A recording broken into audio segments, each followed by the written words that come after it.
What a complete shit show. Sorry to start it off like this. I'm sure almost all of you watched a presidential debate last night. And all I could think of while watching that, after 30 minutes pass, an hour pass, 90 minutes, these two people, they're really the best we got. I mean, these are the two we chose from both parties, supposed to be the best of the best, the leader of the free world, the most powerful person on the planet. Someone the entire world looks up to, respects, admires, that Americans should be proud of. And what do we get? Trump interrupting Biden every single time he was supposed to speak. Well, Biden used words like clown twice, in other words, to describe the president. And they were fighting like two school children on the grandest stage. They fought like two school children on the grandest stage, when the purpose of this debate is to focus on the people who are on the fence, right? These are the people in the middle that have not made their decision on who to vote on. That's what this debate is about. You're not going to change your mind to the left. You're not going to change your mind to conservative right. No, you're not going to change those people. There's people in the middle that you need to convince. That was your job going in here. Both of them, that was your job. You think you did it? You think you achieved that? I mean, after this, that group is probably not even going to show up to vote. And the funny thing is, I tuned in to the two major channels post-debate, and I actually tweeted about this. I said, if you're a Democrat, tune into Fox News. If you're a Republican, tune into CNN right now. I've never seen so much hate in my life. I mean, we all watched the debate. We all know what happened, right? We all saw it. We all have our biases, of course. But it was like these they were watching two different shows with different people debating. And it was just trying so hard to convince their audience that Trump was an asshole or Biden was the asshole. I mean, so hard. And I was thinking, our presidential candidates, our media outlets, I mean, they're so out of tune on how Americans really think and feel about each other. You look at most Republicans, Democrats, we don't hate each other. Most of us are not racist. We all have similar goals, which include working hard to provide for our families, retire comfortably, being great parents, trying to provide a better life for our kids, being nice to our neighbors. That's most Americans. Whether you're Democrat or Republican, that's most of us there. Yet watching these channels, it's like civil war. There's no middle ground. If you support Trump, you're a racist. If you support Biden, then you believe in violence and anarchy. It was a complete embarrassment, which was broadcasted to over 100 million people. The official numbers aren't in yet, but that's what's projected. 100 million people. To put that in perspective, just under 100 million people tuned in to watch last year's Super Bowl. It's going to beat the Trump-Hillary debate, which 84 million people, that was the record, watched. And you know what was second? Which again, look this up. This is pretty interesting. I didn't know this. 80 million people watched the debate between Jimmy Carter and Reagan. 80 million people. Wow. Pretty incredible. Surprised by that number. But you're looking at 100 million people, 100 million plus, watching these guys. And after this shit show, I wouldn't be surprised if they don't debate again. Because the only way to manage these debates is if the moderator can mute the microphone while the other is speaking. It's the only way you could do it, because you couldn't even hear them the whole entire time. They're just angry, yelling at each other. I'm telling you, both candidates, especially Trump, they're not going to agree to that. But who would moderate this? Who would want to?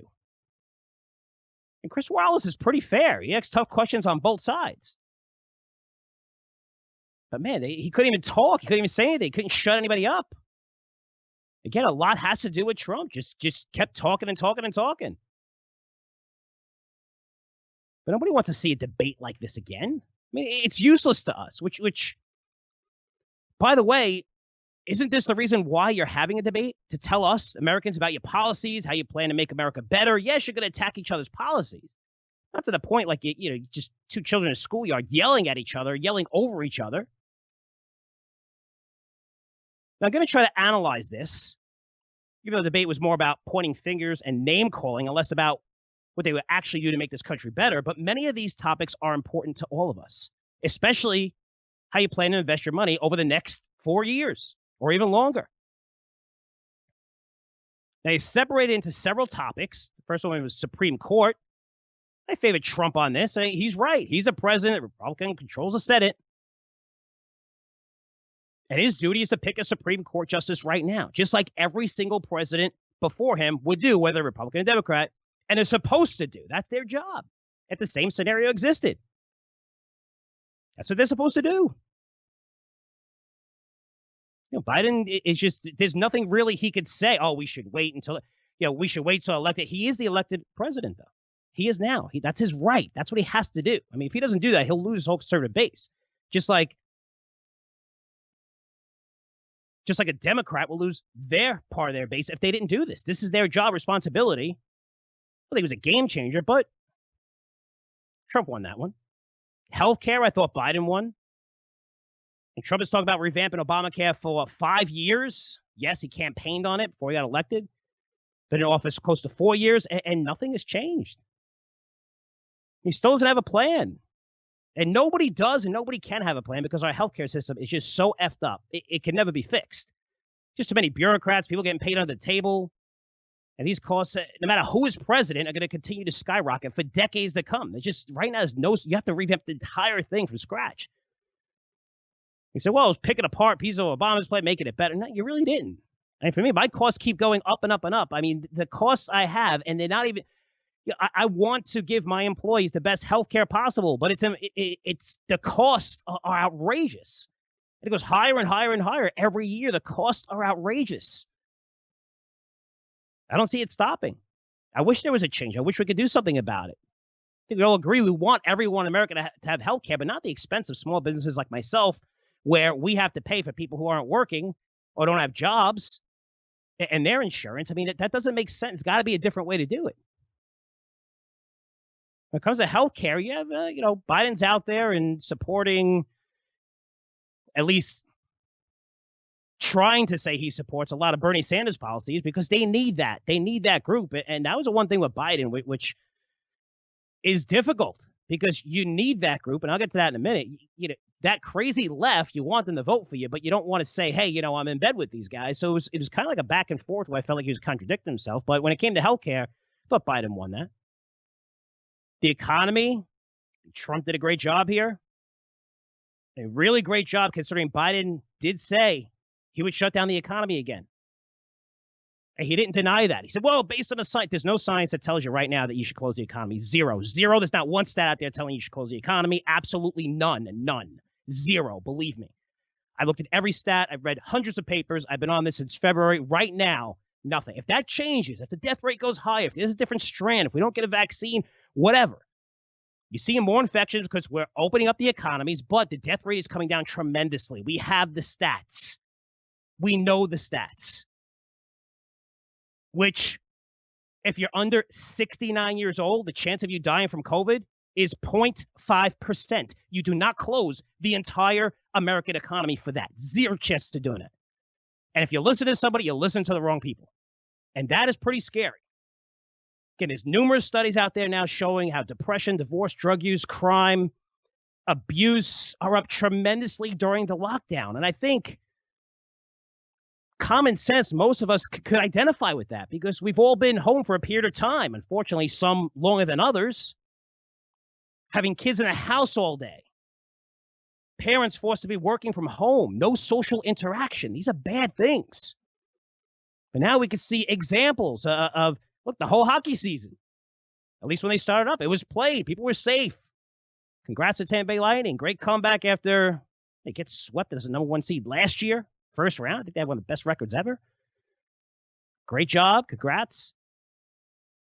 Basketball, fine. Going into the finals. We're okay, right? COVID's out there. They're able to play. We didn't have to close it. There's ways. We understand the risks. We know we have to wear masks. We understand that if you're over 65, you have to be careful. If you have underlying conditions, you have to be careful. You're in a danger zone. We know this now. We know so much about this disease compared to 1 month ago, 3 months ago, 6, 7 months ago.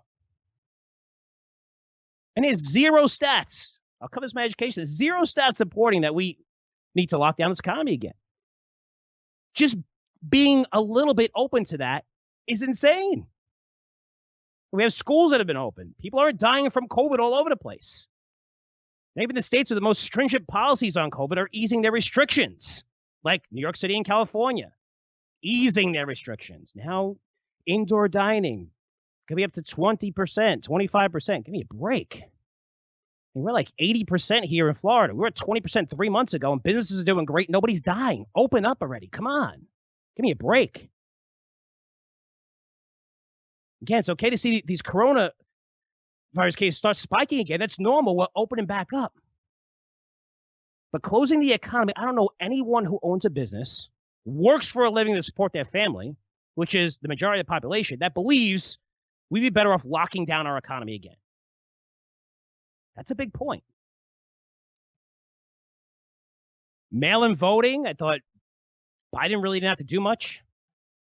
And Trump just buried himself with this. I mean, it's a hot topic. He believes that there's going to be cheating. We've seen this in the past with mail-in voting. There's a reason why we're pushing it so hard, yes. But I just wish he did a better job explaining it, not just losing your cool completely and how this is terrible. Everybody's going to cheat and the Democrats are going to cheat. Just explain it a little bit better, but not to the point where if you lose, you're going to blame it on this and not peacefully leave the office. If you lose, it doesn't sound good to the American people. I mean, if you lose, it's okay to lose. It's okay to fail. It's okay to make mistakes. We all do. It's getting up.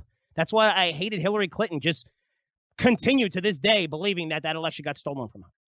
You lost. You didn't campaign hard enough. It's okay. Go out there and say, you know what? Next time I'm going to go 10 times harder. America loves that. We love that.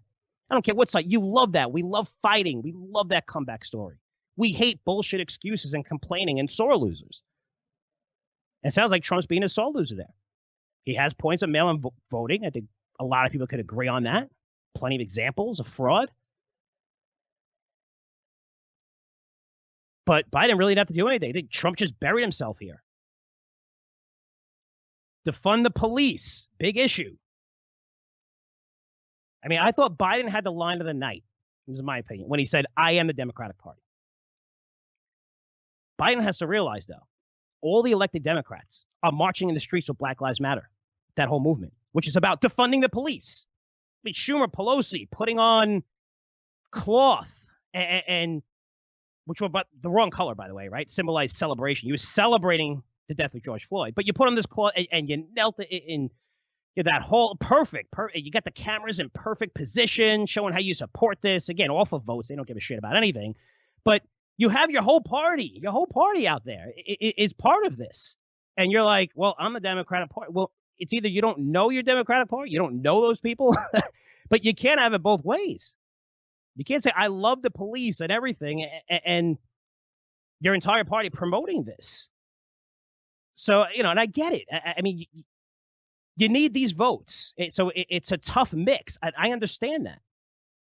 But to come on stage and say, yeah, I love police. I don't want to defund the police. And Trump's most powerful shot came with when he said, he asked Biden, how many law enforcement unions support you? And he goes, name one. Biden couldn't name one. So for Biden trying to say he loves the police, but police departments and unions, they obviously know it's not true, or they would have endorsed him, and not one has done so, or one that he can name.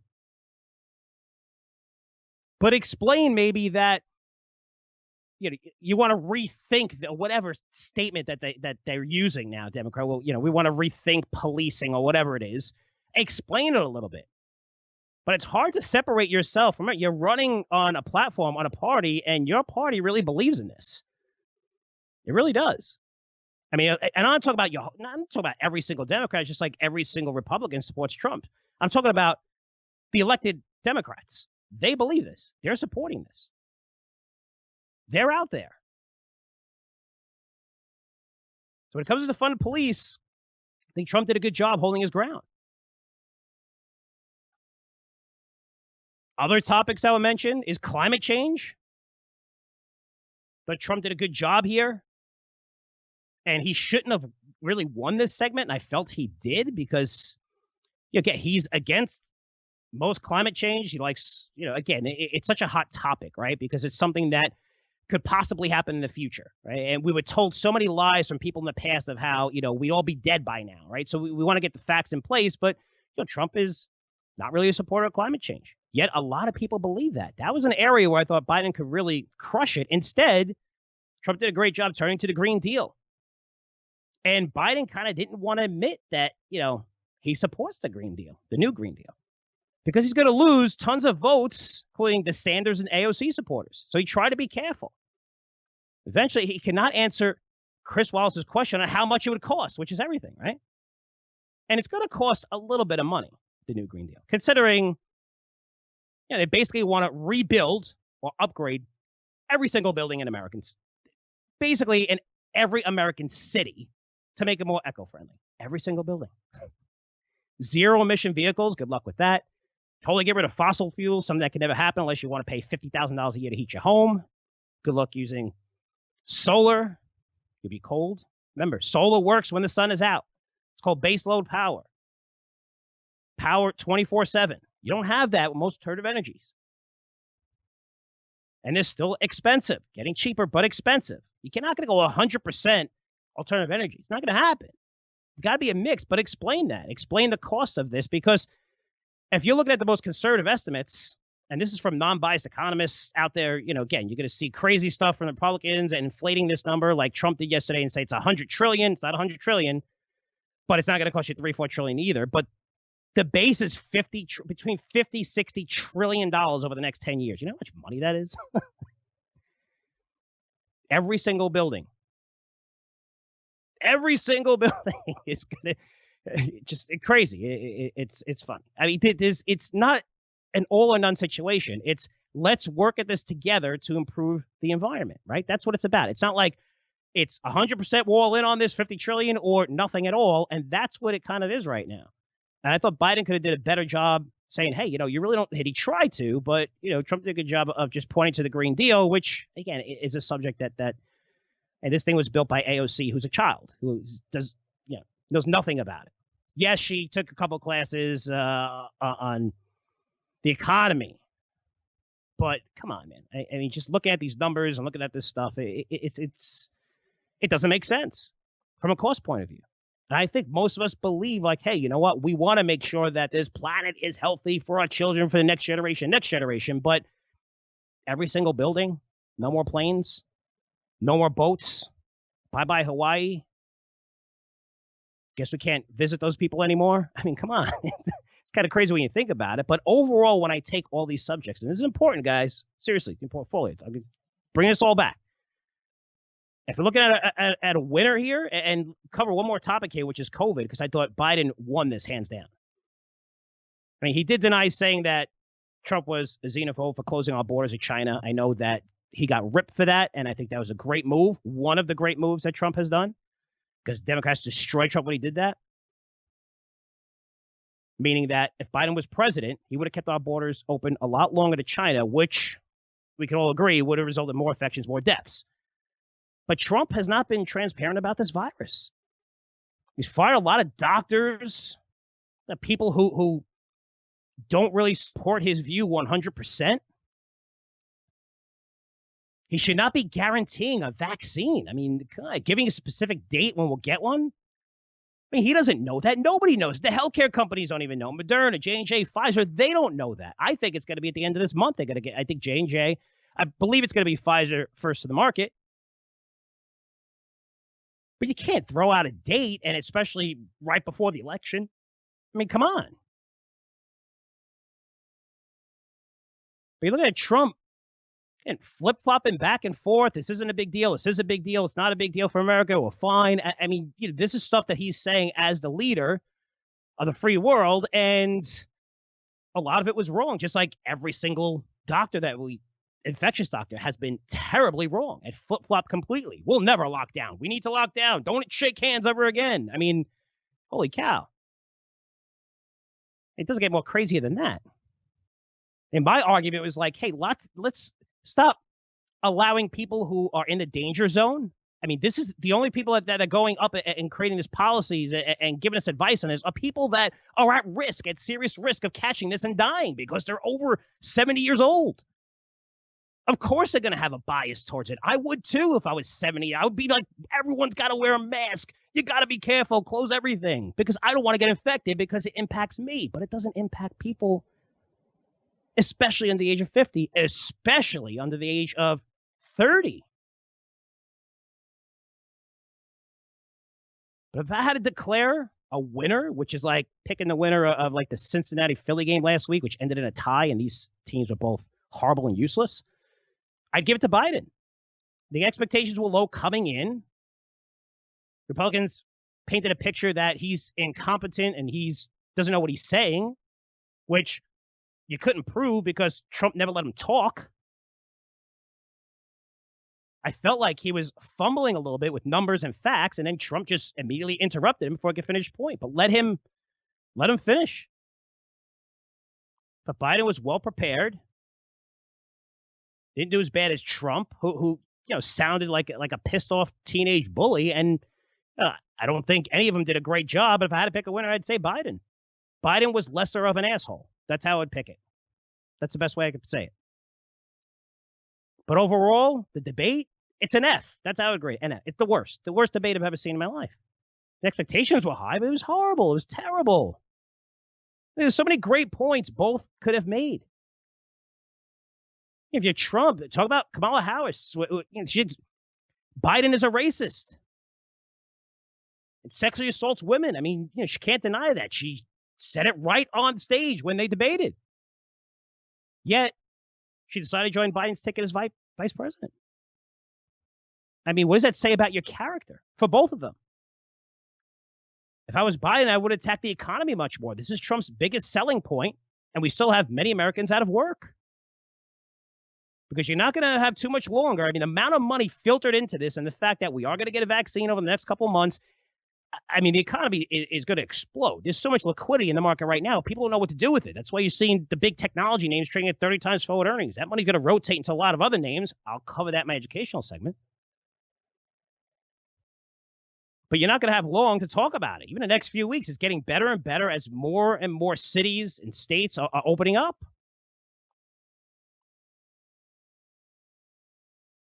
But right now, Disney laid off 28,000 people, which, again, I'm going to get to my educational segment. Now the airlines just said that they will lay off tens of thousands of people unless we get this new stimulus plan passed, which our politicians don't really want to get it passed. They just want to say, hey, we tried to get it passed. And the other side said they don't give a shit. They don't give a shit about anything. I also would have continued to attack Trump on COVID. And which he said, it's not a big deal. Americans will be okay. And most people can identify with that. They've watched Trump on a daily basis, right? At 5, 6 p.m. Come on and talk about this. And they have all the sound bites and everything. Didn't see it as a big deal. Then it was like, well, it is a big deal. Wow, New York's doing terrible. Yeah, just, again, when you're the leader, that's your responsibility. But that's an area that he could attack them on even more. And I just felt like he didn't do it. And not only that, these guys need to hire better people to teach them how to debate. I don't want to sound like I'm the ultimate debater here, but the most powerful tool you have at your disposal when you're debating someone is your ears. You need to listen to what the other person is saying. So you could destroy his thesis right after he just told everyone about it 2 seconds ago. That's fresh in their mind. But neither of the candidates listen to each other. They just cut each other off. Trump more so than Biden before they could finish their points. Like they just assumed from the first sentence, they assume like, hey, that's what this person's going to say. This is what they're thinking, and jumped all over it before each one of them could finish a sentence. Let them talk. I want to hear Biden explain the Green Deal and how that's not going to be expensive. I didn't get a chance to hear that. I want to hear Trump explain how fast we can get this vaccine to people as soon as it's approved. How are we going to open up the economies? How are we going to get things better? And I wanted to hear this stuff. We didn't get a chance to hear anything. But listening is the most important point in the debate. You're throwing your thesis out there, showing how great it is, and by listening to it, you get to tear apart, and you know what they're going to say, right?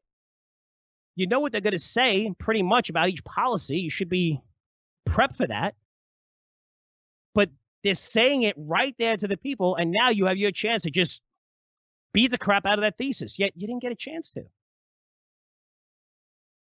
Anyway, really crazy. Just disappointed. I know most of you are as well. And I hope you realize what I've been saying all along. All along. These politicians, they don't give a shit about you. They only care about themselves, their wallets, having power. Doesn't mean you shouldn't pay attention, which is why I'm doing this segment for, because their policies are going to have significant consequences on your portfolio, no matter what age group you're in. Which we're going to break down in my educational segment. But I will tell you this, no matter who gets elected, there's one sector that's going to continue to surge. It's as close to a guarantee as you will see. And that sector is gold. Well, money's going to be filtered into the system. Central banks are going to continue to do this to prop up their economies. You're going to have that massive divide where, yes, you're going to see the markets move higher and higher and higher, but there's still going to be a large part of the population that's not benefiting, that lost their job if they own restaurants, they own gyms. I have friends in both. It's terrible. Restaurants haven't been doing as bad, but gyms, forget it. It's sad. They're in a lot of debt now. It's not, it's a coin flip of what industry you're in, whether you're going to be profit or not. I mean, Overstock looked like a dead company. I mean, the stock was $2, $3 because they're looking to sell that Overstock to fund their T0 platform. Then COVID happened, and everybody started ordering stuff online, and that stock went to $100, $110, $100, wherever it went. But it's a coin flip. If you're on the opposite side of that coin, you got to feel bad. And now your loans have run out. You're looking at when is the stimulus going to pass? These politicians don't care, right? It's $2.5 trillion or nothing. You really can't come up with, 1.5 just to support those people who are in dire need of it right now. If that doesn't show you that they don't give a shit about us, come on, what does?